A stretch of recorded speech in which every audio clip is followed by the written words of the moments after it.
Welcome, everyone. I'm Sue Barber, author, former IT director for a Fortune 500 company, turned executive coach, and this is the Visibility Factor podcast, where we explore how to raise your visibility and play bigger at work and in life. We'll explore key topics and welcome guests that help you shift your thinking about yourself so you can see new possibilities for your leadership. I'm on a mission to create a visibility movement for leaders to show their value and be seen for their true talent. Are you ready to take the next step towards a higher level of visibility for yourself? Let's go. Hello, everyone. Welcome back to the Visibility Factor podcast. This is Sue Barber, your host. Today, we're going to talk about how to lead teams through change without losing their trust, engagement, or momentum. I think every company right now is going through massive amounts of change. There's always a change in leadership. There's a change in priorities. Teams are getting restructured. Technology changes. Budgets change. Expectations change. And while you can do all the planning in the world, it doesn't always mean that it's going to work if you're not thinking about how to lead people through that change. And I've been on both sides. I've been on programs where change was a number one focus to make sure that it was effective and everybody was on board with the change, willing to accept the changes and really get excited about them. And I've been on the other side where it really didn't go well. One of the things that helped me the most was learning about the importance of helping clients, the company, your team through whatever change is happening, helping them adapt to the change faster and then be able to see the new opportunities because of that change. So people don't resist change as much as they resist the uncertainty of it, really. Uncertainty is scary.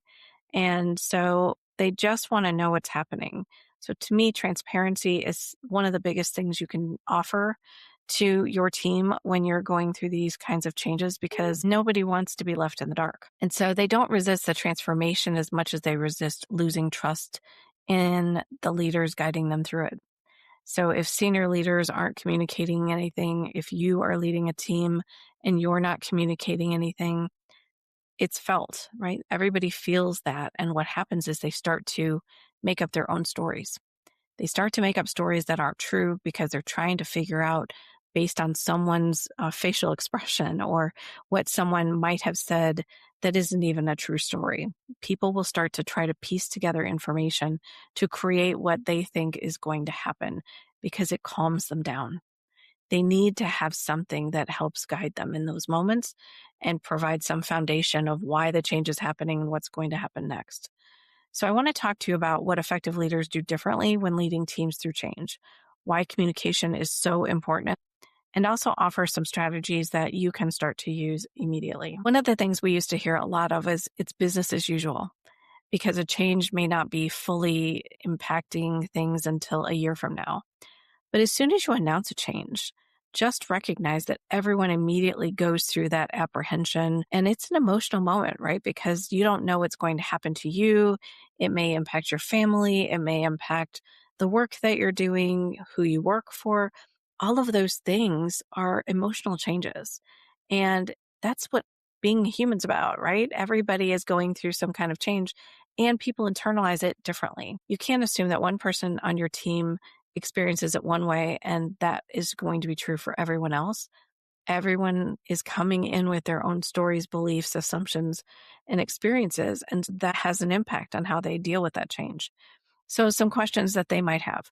What does this mean for me? Is my role going to change? Will I still be successful?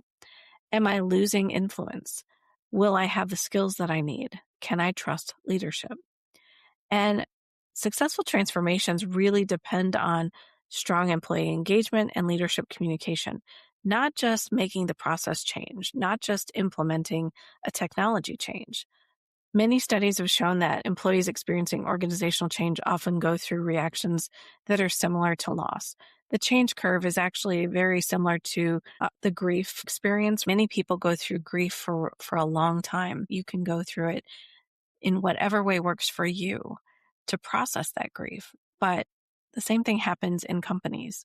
So in my experience, when we split the company in two, when we had a Kraft and then Mondelez, that announcement, I remember the day vividly because I thought, oh my gosh, this is really going to change everything for everybody. No one knows which side of the company they're going to go to. No one knows what it means yet.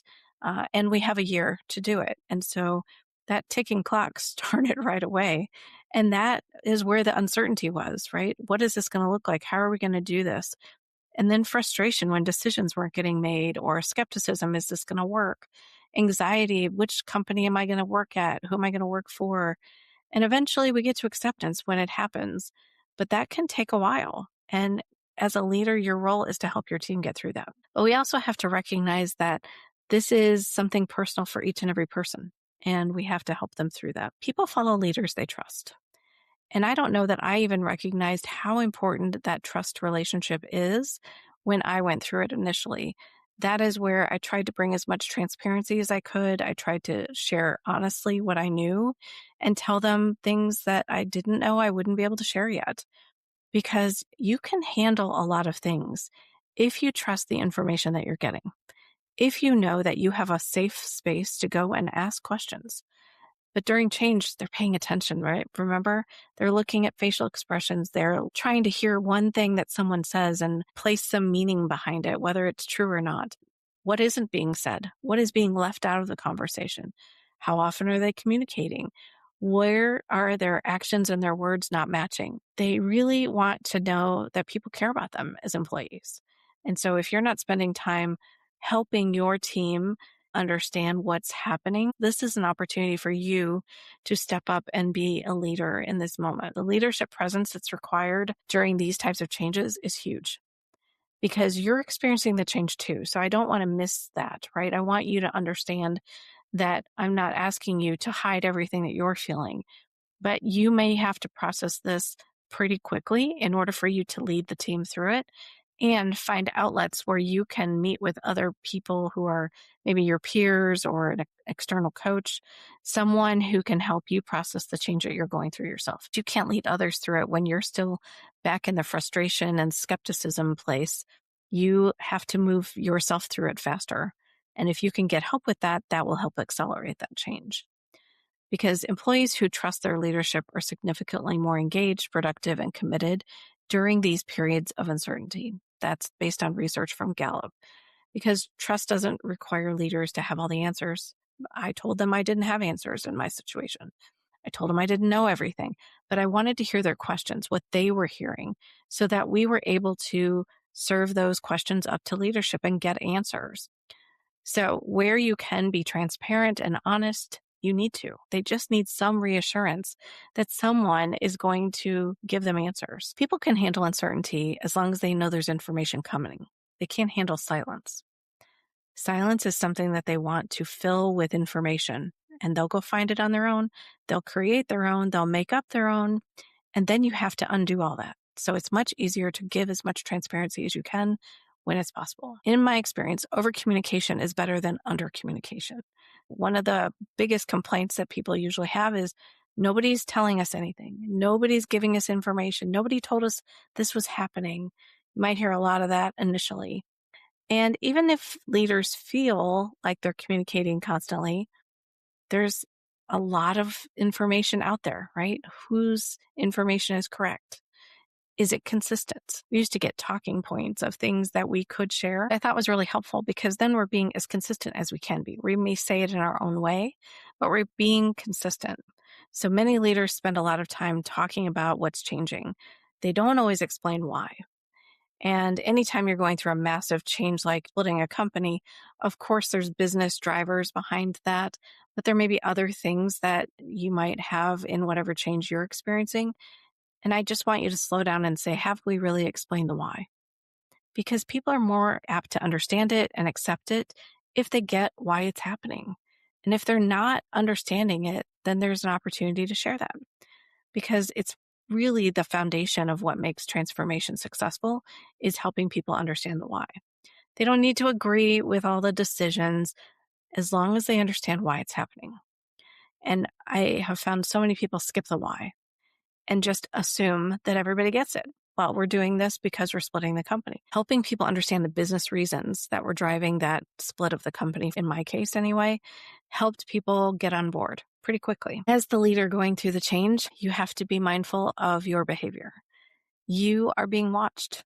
It's not like you're not being watched all the time anyway, but your team is watching for how you're handling the change. Are you stressed? Are you disengaged? Are you cynical? Or are you calm and transparent and focused? Doesn't mean you have to pretend everything's perfect. Many times I said, this is, it's a lot. There's a lot to learn. There's a lot to go through.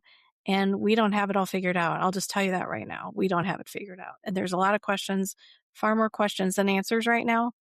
And so I just told them the truth, because me pretending like I had it all together and being perfect is not going to help, because I really didn't. It was stressful for me too. Do whatever you can to keep people calm, because emotions will run rampant in an organization that's going through change. It's just the truth. So wherever you can be the calm in the storm, if you will, the better off your team will be, because leaders have influence on what people think, but also how they feel.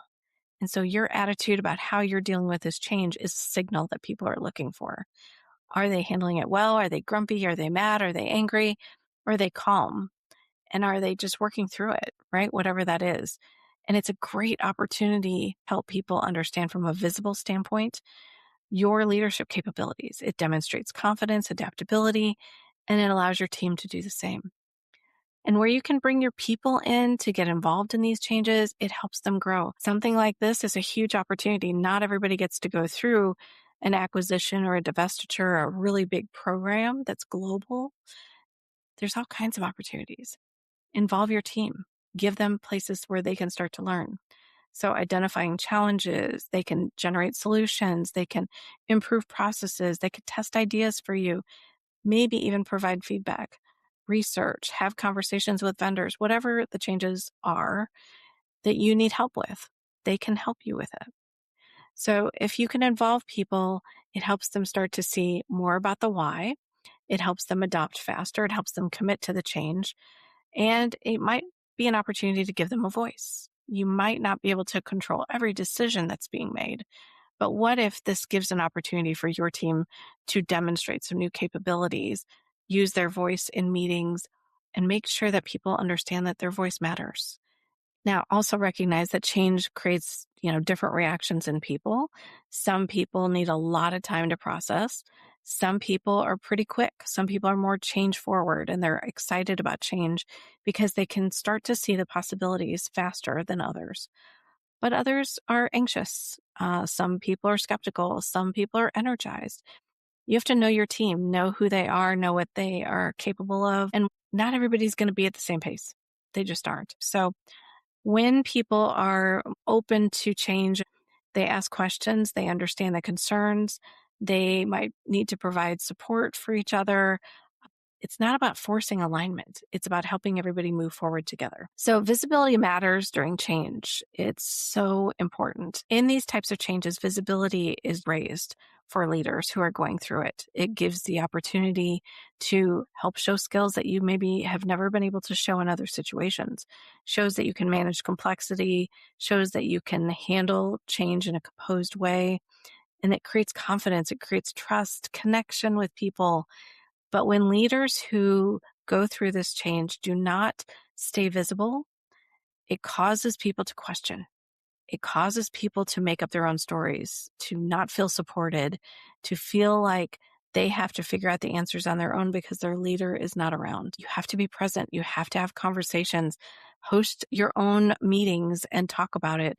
Check in with your team members, walk the floor if you're in an office, check in with them more often than you do normally, because your visibility matters.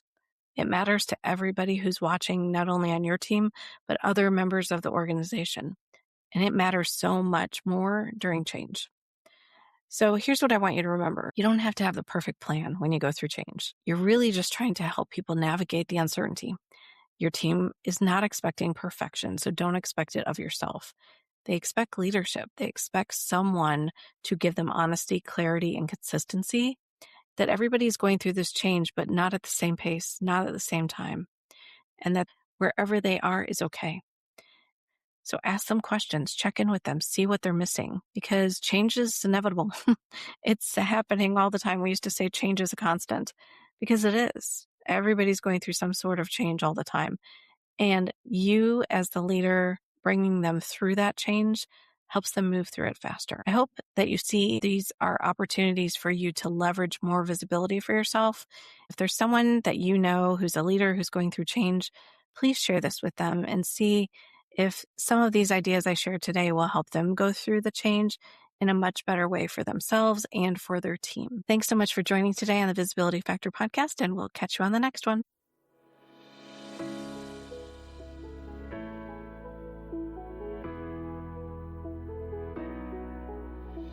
Thanks so much for listening to the Visibility Factor podcast. Remember that visibility starts with small steps that are intentional and consistent each day. Be bold, be visible, be the leader you were meant to be. Find us and subscribe on Apple Podcasts, Spotify, and wherever else you listen to podcasts. Follow us on all of our social media platforms, which are highlighted in the show notes. Thank you for listening, and we'll see you next time on the Visibility Factor podcast.